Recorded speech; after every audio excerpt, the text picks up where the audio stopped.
하시는 전용재 감독님이신데 감리교 신학대학을 마치시고 미국으로 건너가셔서 미국 크레아몬트 대학 신학대학원에서 석사와 신학박사 학위를 얻으시고 취득하시고 그리고 중앙연회에서 감독을 역임하셔 우리 감리교단의 27대 감독회장을 역임하시고 오늘 정말 뵙게 돼서 반갑고 특별히 우리 원로 목사 합주단의 귀한 합주도 감사를 드립니다.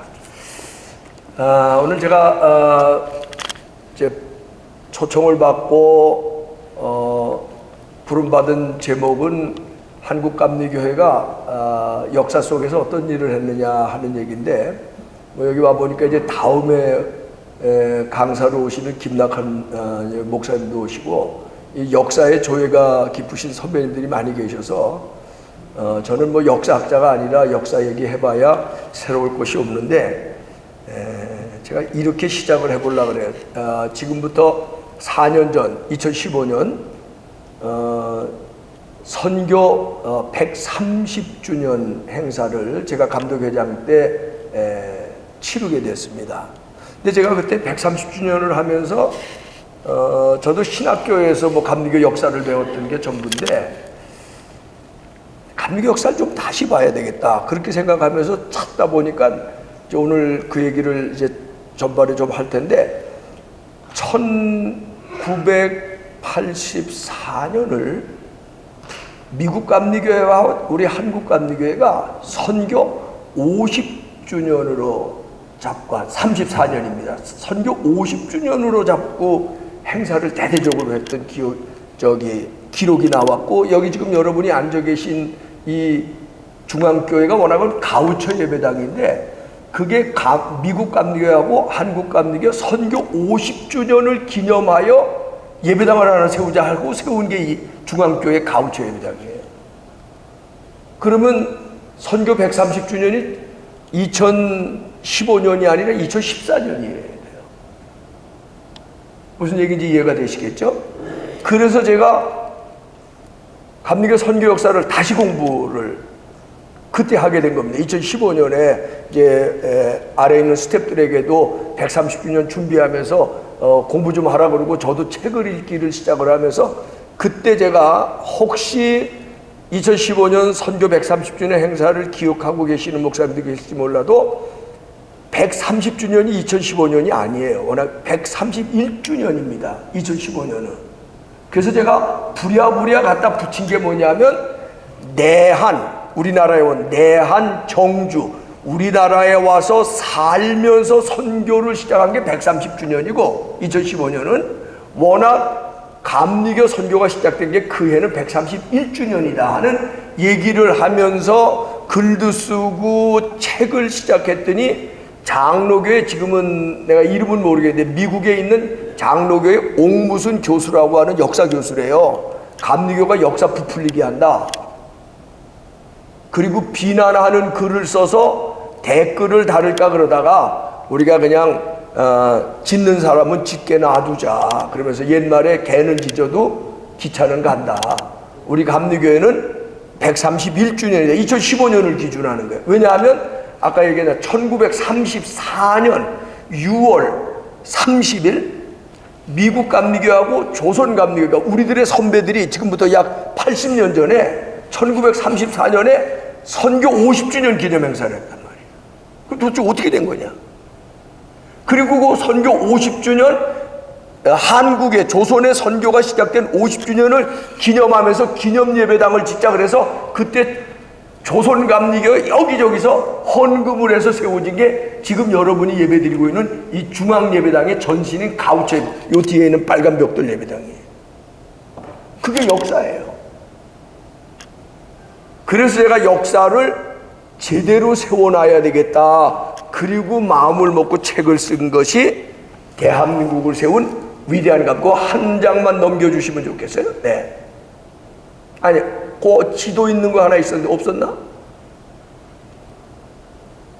앞에 책 지도나 그게 저 이제 구원론 첫 페이지로 갔군요. 이게 좀 빠졌네. 이 책을 제가 그때 쓰게 된 거예요. 가우초 목사 얘기는 조금 있다가 앞으로 다시 넘어갔으면 좋겠습니다. 거기 성경 구절하고 성경 구절 다음에 책 표지가 나왔는데 그게 없군요. 예, 그 책 제목이 뭐냐면 대한민국을 세운 위대한 감리교인 그런 제목이에요.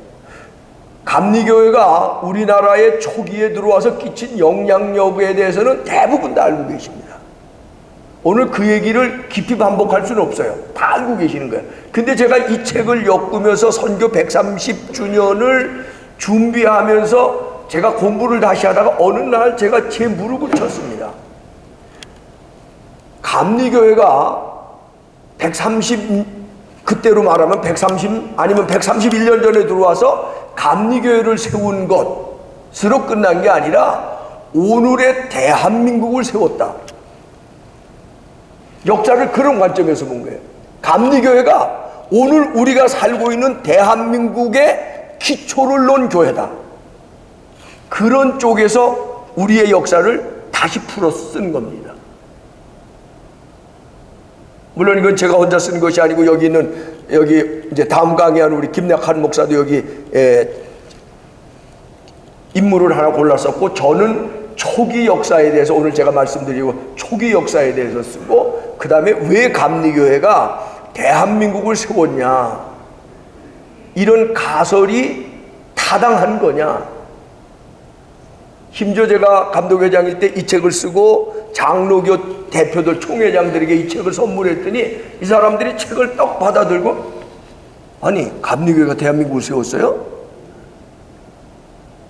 그럼 우리 장로교회는 뭐요?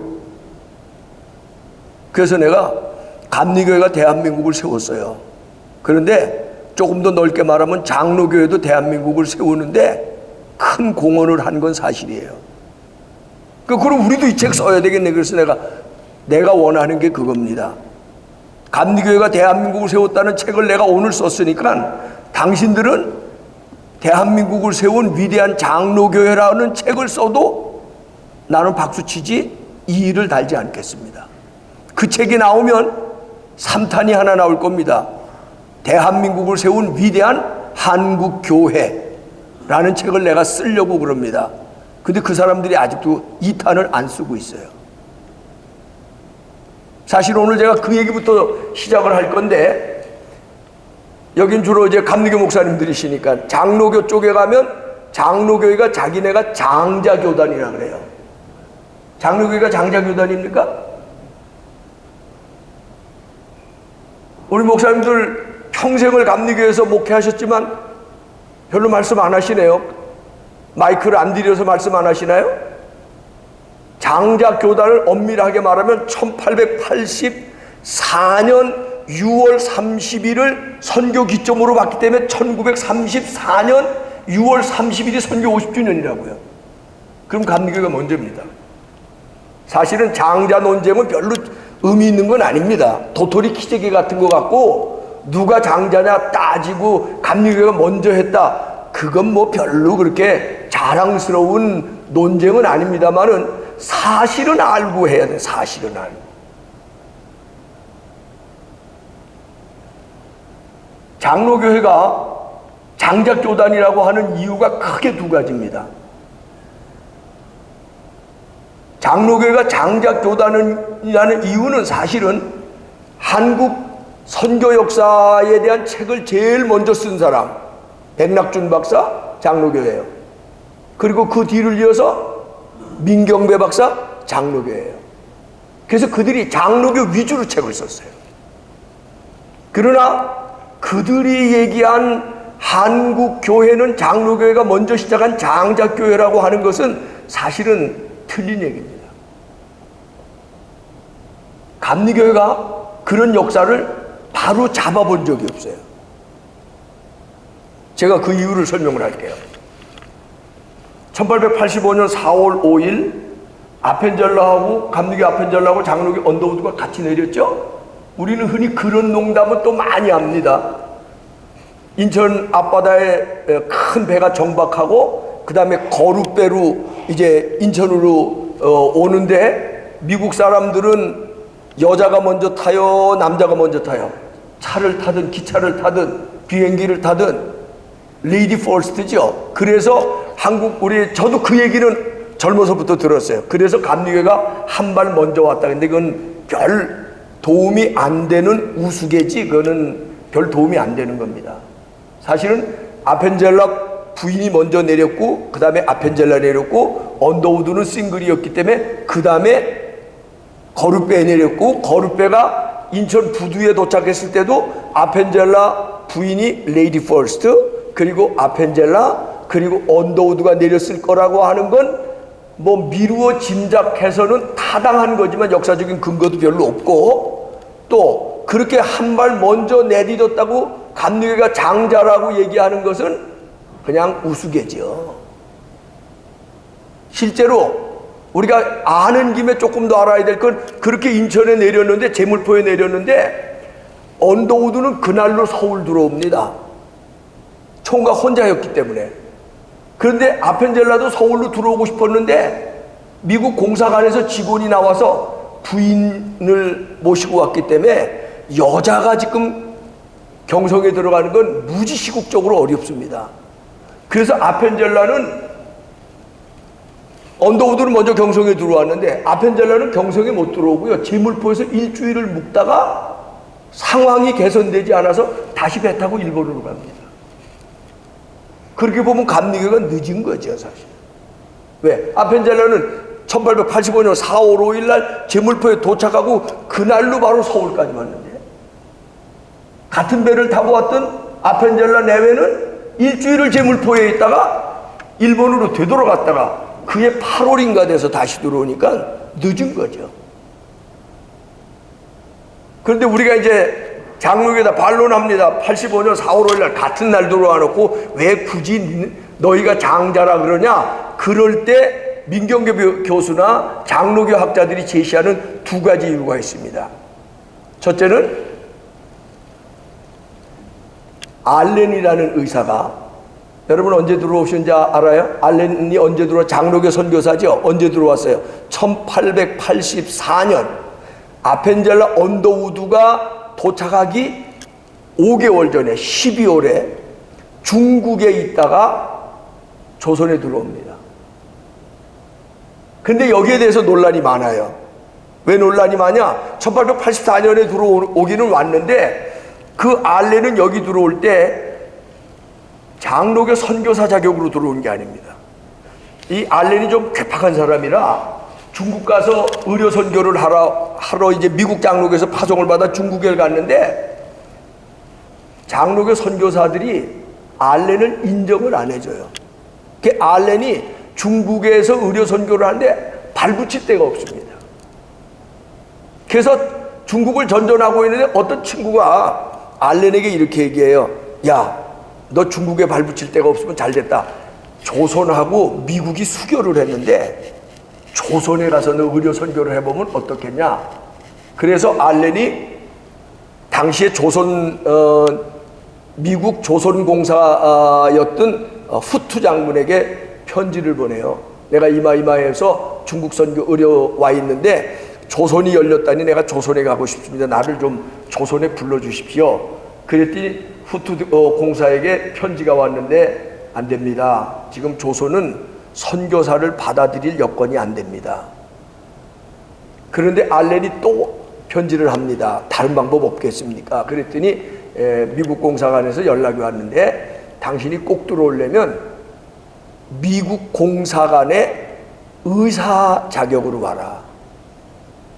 그것도 정식 임명이 아니라 촉탁 형식으로 우리가 초청해 줄 수는 있으니 와서 미국 공사관에서 미국 직원들 건강을 돌보는 촉탁 의사 역할을 하겠다면 내가 불러줄 수 있다. 그래서 미국 공사 촉탁 의사로 와요. 그래서 몇 달을 있는데 1884년 12월에 갑신정변이 일어나죠. 그때에 아시는 대로 고종의 처조카인, 그러니까 민비, 명성황후의 조카뻘이 되는 민영익이 칼을 맞아서 피를 흘리고 죽어가는데 궁중 의사들이 속수무책입니다. 그때 고종이 미국 공사관에 의사가 와 있다는 얘기를 듣고 알렌을 부르죠. 그래서 알렌이 달려와서 밤늦게 수혈을 하고 수술을 해서 민영익을 살려냅니다. 그러니까 고종 황제가 알렌을 불러갖고 민영이가 살아난 후에 너무 큰 일을 해줘서 고맙다고, 내가 당신에게 어떻게 보답하면 좋겠냐고, 상금을 좀 내리면 좋겠냐고 그랬더니 알렌이 하는 얘기가, 저는 돈이 필요하지 않습니다. 조선에 서양식 병원을 내는 것이 제 희망입니다. 그래서 고종이 정동에다가 서양식 병원, 시작으로 알고 있는 제중원을 낼 수 있도록 허락을 해줘서 1885년 1월 달에 제중원을 정동에 설립을 합니다. 이제 그걸 가지고 장로교에서는 우리가 먼저다, 알렌 때문에 먼저다, 이제 그렇게 얘기하는데, 알렌은 장로교에서 정식 파송받아서 조선에 온 선교사도 아니고 미국 공사관에 의사로 있다가 그런 기회로 첫 병원을 열게 된 사람이고, 나중에 그 알렌은 선교사의 직책을 포기하고 미국 공사가 됩니다. 그래갖고 미국 공사가 돼가지고는 미국의 국익을 위해서 일하는 정치가, 행정가로서의 역할을 하는데, 알렌하고 얽힌 재밌는 일화가 있습니다. 우리나라에 그 노다지라는 말이 있죠. 노다지라는 말. 그 노다지라는 말의 어원이 어디서 온 줄 아세요? 알렌에게서 온 겁니다. 알렌이 공사가 돼가지고 조선 팔도를 쫙 보니까 함경도 쪽에 금강이 있다는 걸 알게 됐어요. 그래서 조선 정부로부터 금강 채굴권을 받고, 미국이 그 채굴권을 받아서 거기서 캔 금으로 미국에 얼마나 많이 보내는지 몰라요. 그걸 갖고 반미하는 사람들이, 선교사들이 와서 결국은 알렌이 공사가 돼서 조선에 불을 캐가다가 미국을 갖다가 준 거 아니냐. 그래서 그게 반미의 근거로도 나오고 드라마 같은 데도 나오는 얘기입니다. 그런데 그때 함경도에서 진짜 금이 나왔단 말이에요. 그러니까 금이 나와갖고 막 금이 나오니까 알렌이 시찰을 왔는데 조선 사람들이 금을 다루는 거예요. 그러니까 알렌이 조선 사람들에게 노타치, 너 이게 얼마나 비싼 건 줄 아는데, 조선 좀 직설적으로, 조선 놈들 니들이 뭔데 이거 타치하냐, 노타치. 근데 그때 조선 사람들이 영어를 모르니까 금만 나오면 미국 사람들이 와서 노타치 그러니까, 이게 금이 노다지인가 보다. 그래서 노다지 그렇게 나왔다는 일화가 알렌과 더불어 있습니다. 그래서 알렌은 조선 사람들을 좀 깔보고 선교사라기보다는 비즈니스맨이 돼서 조선의 금을 캐다가 미국에다 갖다 준 사람. 그래서 장로교에서도 선교사 얘기를 쭉 정리하면서 알렌을 선교사 반열에 두면 안 된다고 하는 장로교 역사학자들이 있는 것이 사실이에요. 그런데 이것 때문에 장로교회가 장자라고 그렇게 얘기하는 그런 장로교 선교학자들이 많이 있습니다. 두 번째 장로교회가 장자라고 하는 두 번째 이유가 있습니다. 여기 사진에는 나와 있지 않습니다만은, 이수정이라는 사람이 1882년 일본의 사절단으로 갔다가, 그 사람은 그때 신사유람단이라서 고종이 일본에게 개화문물을 배워오라고 보낸 사람들을 사절단이라 그러는데, 이 이수정이라는 사람이 일본의 그 당시에 현대 농업 기술을 배워서 우리나라 조선의 농업을 좀 개혁하면 좋겠다 하는 마음으로 거기에 갔다 이수정이라는 사람이 일본의 농업학교를 찾아갔어요. 근데 그 농업학교 교장이, 이수정이가 오니까 그 당시는 일본에 가서도 한문으로 다 통용이 됩니다. 그런데 그 농업학교 교장이 이수정을 만나서, 당신이 지금 농업을 배우러 왔냐? 그러면서 당신 아는 게 뭐냐? 그러니까 나는 한문을 좀 할 줄 안다. 그러니까 한문을 알면은 공자를 알겠네. 그러니까 이수정이, 그럼 나는 공자에 대해서 너무 잘 알고 공자의 가르침을 참 중요하게 여긴다. 그러니까 이 농업학교 교장이 쓰다라는 분인데, 이분이 뭐라고 얘기하냐면, 공자는 촛불이라면 내가 만난 예수님은 태양빛보다 더 높은 분이다. 그러니까 이수정이 깜짝 놀래요. 아니 세상에 그런 분이 있냐? 아니 공자보다 더 훌륭한 분이 있냐? 아니 보통 훌륭한 게 아니라 공자는 촛불이라면 예수 그리스도는 태양빛보다 더 높고 큰 분이라면 도대체 그런 분이 어디 있냐? 그랬더니 그 농업학교 교장이 한문으로 된 성경책을 이수정에게 전달해 줍니다. 그래서 이수정이 그곳에서 성경을 읽으면서 예수 그리스도를 영접하고 1883년 3월인가 일본에 있는 미국 장로교 선교사에게 세례를 받아서 우리나라 최초 장로교 세례교인이 되는 겁니다. 이 사람이 세례를 받고 나니까 너무너무 좋아서 성경을 공부하는데 너무너무 좋으니까 이수정 씨가 기도하다가 어느 날 조선에도 이런 선교사가 왔으면 좋겠다.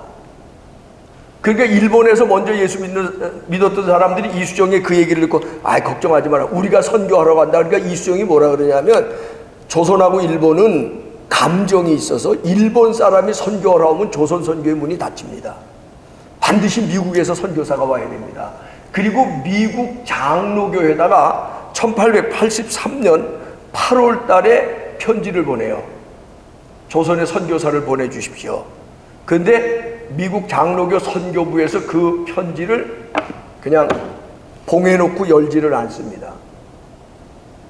그래서 1883년 연말에 또 편지를 보내요.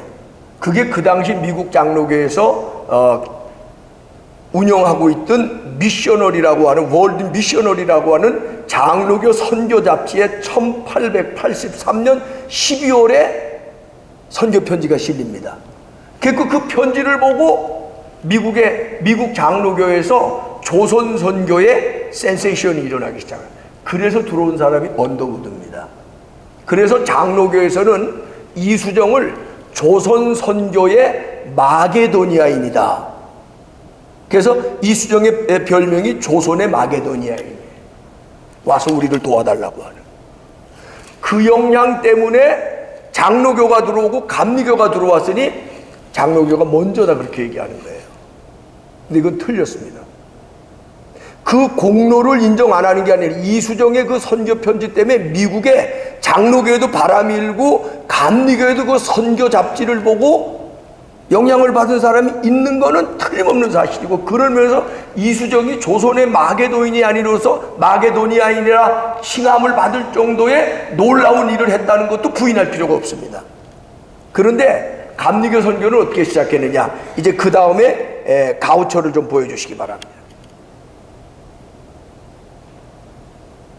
아까 이 가우처라는 사람은 바로 우리가 앉아있는 이 예배당의 조선선교 50주년을 기념하는 주인공이 된 사람이 가우처예요.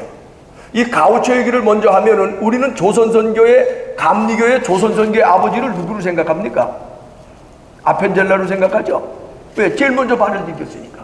이건 실제로 일어났던 역사적인 일합니다. 아펜젤라가 미국에 가서 선교 보고회를 하는데 미국 감리교 목사들도 많이 오고 평신도들도 앉았는데 사회하시는 분이 오늘 조선 선교의 아버지 아펜젤라 목사를 여러분 앞에 소개합니다. 그러니까 청중들이 막 기립해서 우리 같은 박수를 해요. 그때 아펜젤라가 탁 앞에 나오더니 여러분 저를 조선 선교의 아버지로 소개해 주셨는데 잘 모르셔서 그러신 겁니다. 조선 선교의 아버지는 따로 계십니다. 아펜젤라가. 근데 그 앞에 여기 김현기 목사님 앉아 계신 그 자리쯤 가우처가 앉아 있는 거예요.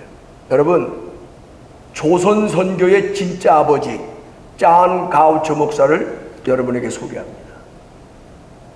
짠 가우처가 아펜젤라를 보낸 사람이고 아펜젤라에게 영향을 준 사람이고,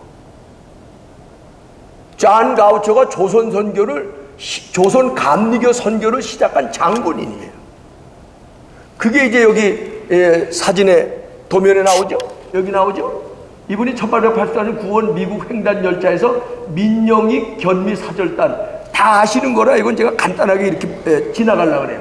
그리고 이분이 민영익을 만나서 그게 도화설이 되고 1883년 11월에 미국 감리교에서는 조선 선교위원회가 조직됩니다. 그래서 조선 선교를 시작하려고 그러고 이 잔 가우초 목사님이 아주 부잣집 마나님을 만나서 결국은 부자가 됐는데, 이 양반이 돈을 엄청나게 선교를 위해서 투자했는데, 그 중에 이분이 조선 선교를 시작하면서 미국 감리교 선교본부에다가 조선 선교를 시작하면 제가 우선 2,000불을 조선 선교에 도네이션을 하겠습니다. 근데 그 당시에 미국 달러 2,000불이면 얼마나 될까요? 지금 돈으로. 지금 2,000불이면 뭐 한 200만 원, 뭐 250만 원 잡는데, 그 당시 2,000불이면 얼마나 될까요? 가치가. 모르세요? 예. 그 당시 2,000불이면 경성에 기아집을 200채를 산대요. 그래도 별로 안 놀라시네. 이 가우초가 나중에 조선 선교를 위해서 약 5,000달러 정도를 냈다 그러죠. 그리고 이분은 조선 선교사는 아니었지만 조선을 조금씩 기록에 상의가 있습니다만 한 6번을 다녀봤대요. 근데 한번 생각해 보세요. 그 당시 미국서 조선에 오려면 얼마나 걸려요? 시간이? 배 타고 2달에서 2달 반? 이 사람이 있었던 동부에서 배 타는 샌프란시스코까지 오는데 2주 기차를 타야 돼요. 근 석 달을 잡아야 한 번 옵니다. 그럼 왔다가 갈 때도 석 달 잡아야 되잖아요. 6달이에요. 근데 6번을 왔다 갔다 3년 이상 조선을 위해서 썼어요. 그리고 이분이 미국 선교부에 2,000불을 약속하고 미국 감리교 선교부가 조선 선교회를 조직하고 막 이러는데도 진전이 안 되는 거예요. 그래서 이 가우초가 가까운 일본에 있던 감리교 선교사 맥클레이, 이분이 우리 감리교에 잘 알고 있는 아오야마 청산학원 설립자인데, 그 청산학원을 설립하는 것도 가우초가 다 보내준 돈으로 한 거예요. 그래서 가우초 목사가 맥클레이 목사에게 편지를 보냅니다. 내가 지난 해에 기차에서 조선의 견미사절단 민영 일행을 만나서 이마이마 여차여차해서 우리 감리교에도 선교위원회가 조직이 됐는데 아무런 진전이 없습니다. 내가 생각하기로는 맥클레이 목사님이 조선에 빨리 가서 국왕을 만나든지 어떻게 해갖고 선교 허락을 받는 게 제일 중요한 것 같습니다. 그래서 맥클레이가 1884년 6월 30일, 근데 이 날을 중요하게 얘기해. 이 날이 미국 감리교하고 조선 감리교가 조선 선교 개시일로 정한 날이에요. 아펜젤라가 도착한 날이 아니라. 그래서 84년 6월 30일에 와서 2주간을 있었어요. 그 얘기를 여러분은 간과하시면 안 되는데 83년 6월 30일이 주일인가 그래요. 그리고 7월 6일인가 7일이 주일이에요. 2주일을 여기서 보내면서 맥클레이가 여기 와서 이걸 중요하게 84년 6월과 7월 첫째 주, 6월 마지막 주일과 7월 첫째 주에 조선 역사상 주일 공식 예배를 맥클레이가 드렸다는 거예요. 정동에서. 그럼 그때 주일 예배 참석한 사람이 누구냐? 자기가 일본에서 데려온 요리사, 그리고 자기 부인, 그리고 조선에 있는 미국 공사관 직원 중에 크리스찬들이 참석했대요.